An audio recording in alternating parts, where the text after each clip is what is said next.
Iginiit ni South Korean President Lee Jae-myung na magkaibang layunin ang isinasagawang civil defense exercises ng Seoul at ng joint military drills ng South Korea at Estados Unidos. Nila, ang civil defense exercises ay naglalayong palakasin ang depensa ng bansa at hindi paghahanda upang makipagdigma sa North Korea. Sinabi rin ni Lee na matutuloy pa rin ang joint military drills at anya ay palalakasin pa ng bansa ang kanilang wartime operational control.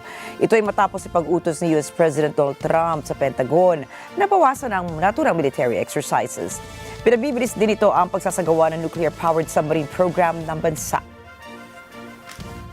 이번 을지 연습 과정을 통해서 우리의 방위태세를 보다 면밀하게 점검 보완하고 또 국가의 총체적 위기 대응 역량을 한층 더 강화해 나가야겠습니다.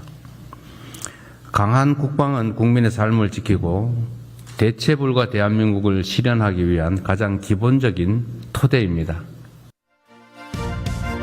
Tala binalot naman ng pangamba ang ilang residente sa bayan ng Pocheon na malapit sa border ng South at North Korea kasabay ng isinasagawang joint military drills. Nagdulot kasi ng trauma sa kanilang nangyari noong nakaraang taon kung saan aksidenteng binagsak ng South Korean fighter jets ang 8 bomba sa lugar sa kasagsagan ng aktibidad.